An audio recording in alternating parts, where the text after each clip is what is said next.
An Occurrence at Owl Creek Bridge by Ambrose Bierce, 1842 to 1914. Born in Ohio, Bierce served in the Civil War, a pivotal experience in shaping his bitter, cynical mistrust of his fellow men, and thereafter worked as a journalist in San Francisco. Part of the 1870s were spent in England as an editor and staff member of the journal Fun. The brittleness of his earliest work was succeeded in 1891 by the forceful, sardonic, and distinctly Poe-like stories of In the Midst of Life, tales of soldiers and civilians, from which An Occurrence at Owl Creek Bridge is taken.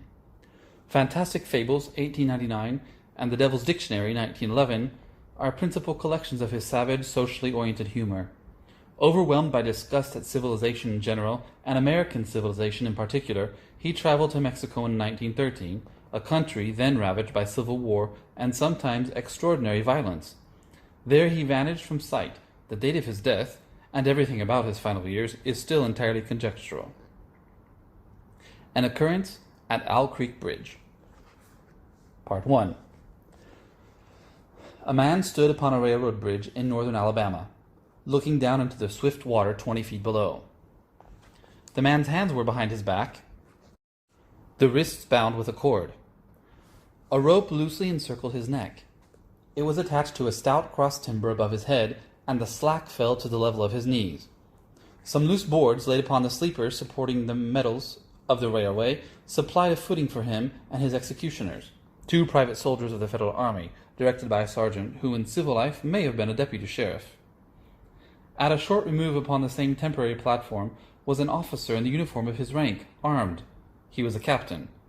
A sentinel at each end of the bridge stood with his rifle in the position known as support, that is to say, vertical in front of the left shoulder, the hammer resting on the forearm, thrown straight across the chest, a formal and unnatural position, enforcing an erect carriage of the body. It did not appear to be the duty of these 2 men to know what was occurring at the center of the bridge. They merely blockaded the 2 ends of the foot plank which traversed it. Beyond one of the sentinels, nobody was in sight. The railroad ran straight away into a forest for 100 yards, then curving was lost to view. Doubtless there was an outpost further along. The other bank of the stream was open ground, a gentle acclivity crowned with a stockade of vertical tree trunks loopholed for rifles, with a single embrasure through which protruded the muzzle of a brass cannon commanding the bridge. Midway of the slope between bridge and fort were the spectators, a single company of infantry in line at parade rest, the butts of the rifles on the ground, the barrels inclining slightly backward against the right shoulder, the hands crossed upon the stock. A lieutenant stood at the right of the line, the point of his sword upon the ground, his left hand resting upon his right. Excepting the group of 4 at the center of the bridge, not a man moved. The company faced the bridge, staring stonily, motionless. The sentinels, facing the banks of the stream, might have been statues to adorn the bridge. The captain stood with folded arms, silent, observing the work of his subordinates, but making no sign. Death is a dignitary, who, when he comes announced, is to be received with formal manifestations of respect, even by those most familiar with him. In the code of military etiquette, silence and fixity are forms of deference. The man who was engaged in being hanged was apparently about 35 years of age. He was a civilian, if one might judge from his dress, which was that of a planter. His features were good, a straight nose, firm mouth, broad forehead, from which his long dark hair was combed straight back, falling behind his ears to the collar of his well-fitting frock coat. He wore a mustache and pointed beard, but no whiskers. His eyes were large and dark gray, and had a kindly expression which one would hardly have expected in one whose neck was in the hemp. Evidently this was no vulgar assassin. The liberal military code makes provision for hanging many kinds of people, and gentlemen are not excluded. The preparations being complete, the 2 private soldiers stepped aside and each drew away the plank upon which he had been standing. The sergeant turned to the captain, saluted, and placed himself immediately behind that officer, who in turn moved apart 1 pace.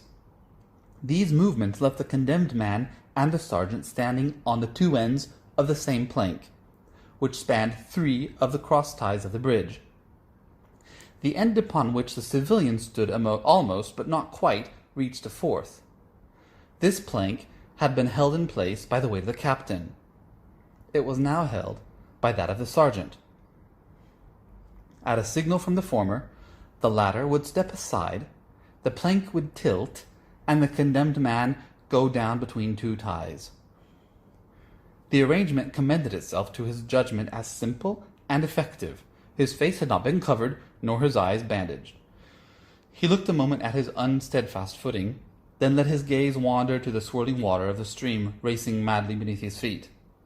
A piece of dancing driftwood caught his attention, and his eyes followed it down the current. How slowly it appeared to move! What a sluggish stream! He closed his eyes in order to fix his last thoughts upon his wife and children.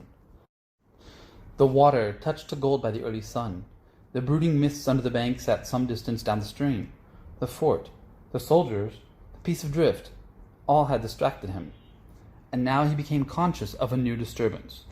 Striking through the thought of his dear ones was a sound which he could neither ignore nor understand, a sharp, distinct, metallic percussion, like the stroke of a blacksmith's hammer upon the anvil. It had the same ringing quality. He wondered what it was, and whether immeasurably distant or nearby. It seemed both. Its recurrence was regular, but as slow as the tolling of a death knell. He awaited each stroke with impatience, and, he knew not why, apprehension. The intervals of silence grew progressively longer. The delays became maddening. With their greater infrequency, the sounds increased in strength and sharpness. They hurt his ear like the thrust of a knife. He feared he would shriek. What he heard was the ticking of his watch. He unclosed his eyes and saw again the water below him. If I could free my hands, he thought, I might throw off the noose and spring into the stream. By diving, I could evade the bullets, and swimming vigorously, reach the bank, take to the woods, and get away home. My home, thank God, is as yet outside their lines. My wife and little ones are still beyond the invaders' farthest advance. As these thoughts, which have here to be set down in words, were flashed onto the doomed man's brain rather than evolved from it, the captain nodded to the sergeant. The sergeant stepped aside. Part 2. Peyton Farquhar was a well-to-do planter of an old and highly respected Alabama family.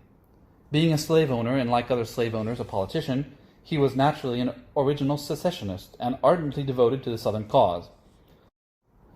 Circumstances of an imperious nature, which it is unnecessary to relate here, had prevented him from taking service with the gallant army which had fought the disastrous campaigns ending with the fall of Corinth, and he chafed under the inglorious restraint, longing for the release of his energies, the larger life of the soldier, the opportunity for distinction.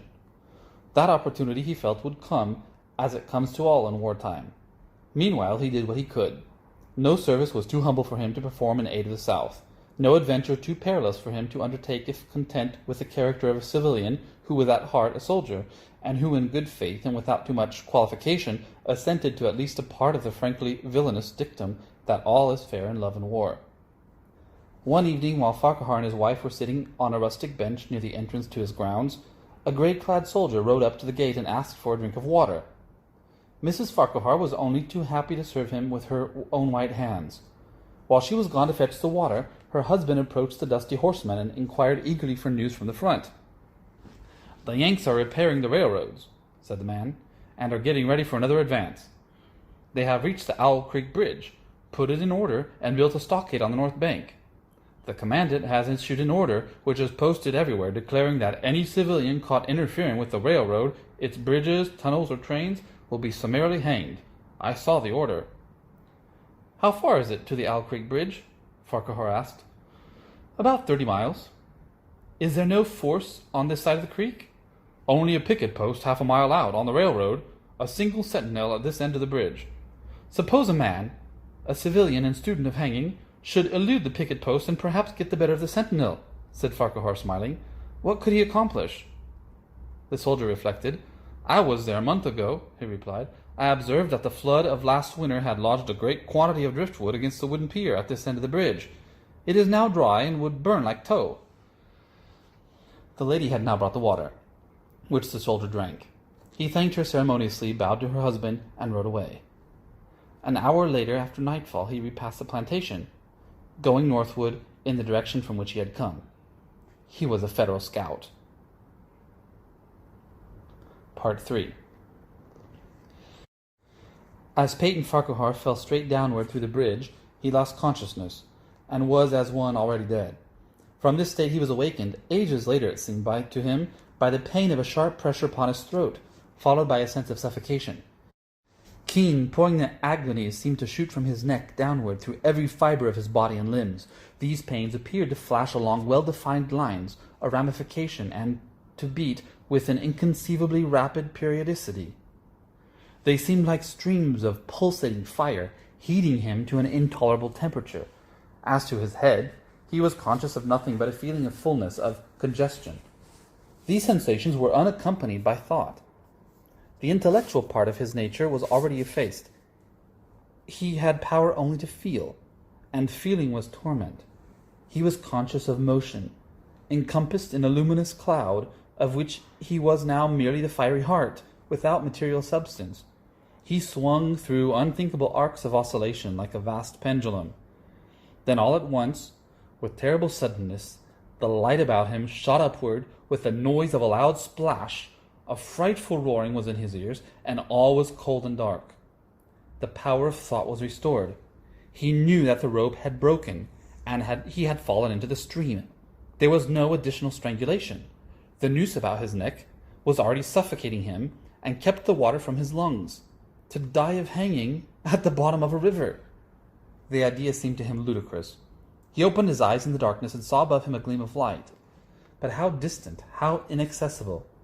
He was still sinking, for the light became fainter and fainter, until it was a mere glimmer. Then it began to grow and brighten, and he knew that he was rising toward the surface. Knew it with reluctance, for he was now very comfortable. To be hanged and drowned, he thought, that is not so bad. But I do not wish to be shot. No, I will not be shot. That is not fair. He was not conscious of an effort, but a sharp pain in his wrist apprised him that he was trying to free his hands. He gave the struggle his attention, as an idler might observe the feat of a juggler, without interest in the outcome. What splendid effort! What magnificent, what superhuman strength! Ah, that was a fine endeavor! Bravo! The cord fell away. His arms parted and floated upward. The hands dimly seen on each side in the growing light. He watched them with a new interest. At first one and then the other pounced upon the noose at his neck. They tore it away and thrust it fiercely aside, its undulations resembling those of a water snake. Put it back, he thought. He shouted those words to his hands, for the undoing of the noose had been succeeded by the direst pang that he had yet experienced. His neck ached horribly. His brain was on fire. His heart, which had been fluttering faintly, gave a great leap, trying to force itself out at his mouth. His whole body was racked and wrenched with an insupportable anguish. But his disobedient hands gave no heed to the command. They beat the water vigorously with quick downward strokes, forcing him to the surface. He felt his head emerge. His eyes were blinded by the sunlight. His chest expanded convulsively, and with a supreme and crowning agony his lungs engulfed a great draught of air, which instantly he expelled in a shriek. He was now in full possession of his physical senses. They were, indeed, preternaturally keen and alert. Something in the awful disturbance of his organic system had so exalted and refined them that they made record of things never before perceived. He felt the ripples upon his face, and heard their separate sounds as they struck. He looked at the forest on the bank of the stream.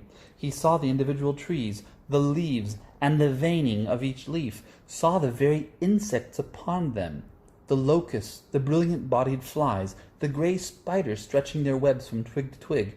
He noted the prismatic colours and dewdrops upon a million blades of grass, the humming of the gnats that danced above the eddies of the stream, the beating of the dragonfly's wings, the strokes of the water-spider's legs, like oars which had lifted their boat. All of these made audible music. A fish slid along beneath his eyes, and he heard the rush of its body parting the water. He had come to the surface, facing down the stream. In a moment, the visible world seemed to wheel slowly round, himself a pivotal point, and he saw the bridge, the fort, the soldiers upon the bridge, the captain, the sergeant, the two privates, his executioners. They were in silhouette against the blue sky. They shouted and gesticulated, pointing at him. The captain had drawn his pistol, but did not fire. The others were unarmed. Their movements were grotesque and horrible, their forms gigantic. Suddenly he heard a sharp report, and something struck the water smartly within a few inches of his head, spattering his face with spray.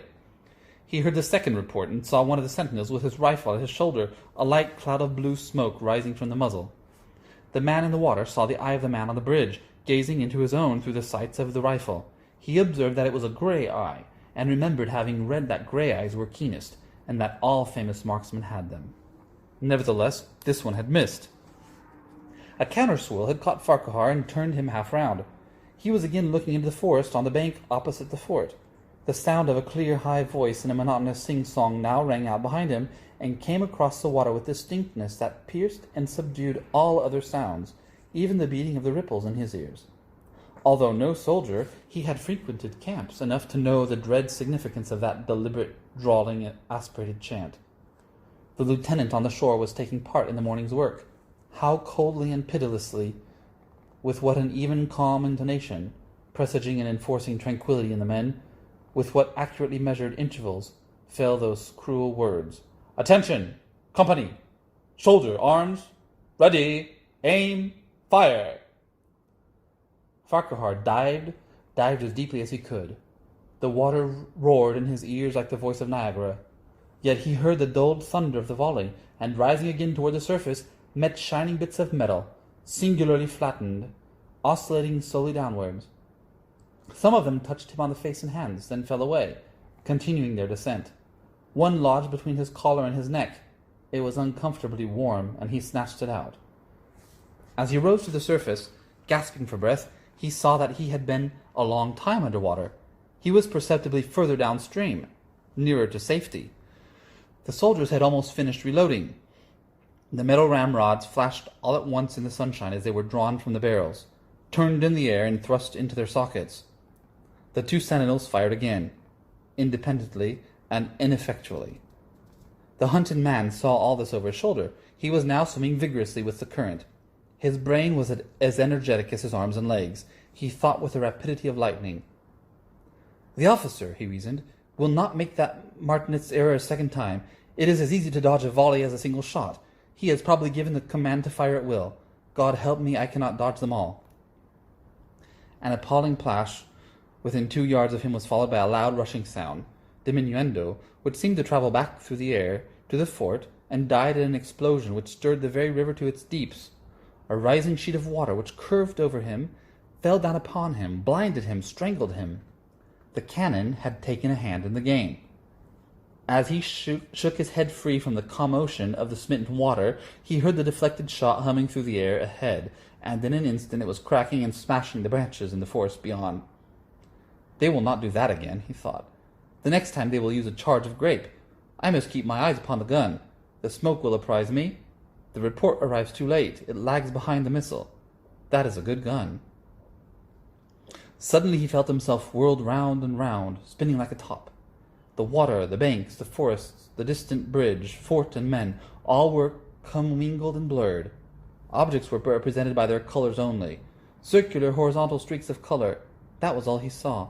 He had been caught in a vortex and was being whirled on with a velocity of advance and gyration which made him giddy and sick. In a few moments he was flung upon the gravel at the foot of the left bank of the stream, the southern bank, and behind a projecting point which concealed him from his enemies. The sudden arrest of his motion, the abrasion of one of his hands on the gravel, restored him, and he wept with delight. He dug his finger into the sand, threw it over himself in handfuls, and audibly blessed it. It looked like gold, like diamonds, rubies, emeralds. He could think of nothing beautiful which it did not resemble. The trees upon the bank were giant garden plants. He noted a definite order in their arrangement, inhaled the fragrance of their blooms. A strange roseate light shone through the spaces among their trunks, and the wind made in their branches the music of aeolian harps. He had no wish to perfect his escape, was content to remain in that enchanting spot until retaken. A whiz and rattle of grape shot among the branches high above his head roused him from his dream. The baffled cannoneer had fired him a random farewell. He sprang to his feet, rushed up the sloping bank, and plunged into the forest. All that day he traveled, laying his course by the rounding sun. The forest seemed interminable. Nowhere did he discover a break in it, not even a woodman's road. He had not known that he lived in so wild a region. There was something uncanny in the revelation. By nightfall he was fatigued, footsore, famishing. The thought of his wife and children urged him on. At last he found a road which led him in what he knew to be the right direction. It was wide and straight as a city street, yet it seemed untraveled. No fields bordered it, no dwelling anywhere. Not so much as the barking of a dog suggested human habitation. The black bodies of the great trees formed straight wall on both sides, terminating on the horizon in a point, like a diagram in a lesson in perspective. Overhead, as he looked up through his rift in the wood, shone great golden stars, looking unfamiliar and grouped in strange constellations. He was sure they were arranged in some order which had a secret and malign significance. The wood on either side was full of singular noises, among which once, twice, and again he distinctly heard whispers in an unknown tongue. His neck was in pain, and lifting his hand to it he found it horribly swollen. He knew that it had a circle of black where the rope had bruised it. His eyes felt congested. He could no longer close them. His tongue was swollen with thirst. He relieved its fever by thrusting it forward from beneath his teeth into the cold air. How softly the turf had carpeted the untravelled avenue! He could no longer feel the roadway beneath his feet. Doubtless, despite his suffering, he had fallen asleep while walking, for now he sees another scene. Perhaps he has merely recovered from a delirium. He stands at the gate of his own home. All is as he left it, and all bright and beautiful in the morning sunshine. He must have travelled the entire night. As he pushes open the gate and passes up the wide white walk, he sees a flutter of female garments. His wife, looking fresh and cool and sweet, steps down from the veranda to meet him. At the bottom of the steps she stands waiting, with a smile of ineffable joy, an attitude of matchless grace and dignity. Ah, how beautiful she is! He springs forward with extended arms. As he is about to clasp her, he feels a stunning blow upon the back of the neck. A blinding white light blazes all around him, with a sound like the shock of a cannon. Then all is darkness and silence. Peyton Farquhar was dead. His body, with a broken neck, swung gently from side to side beneath the timbers of the Owl Creek Bridge.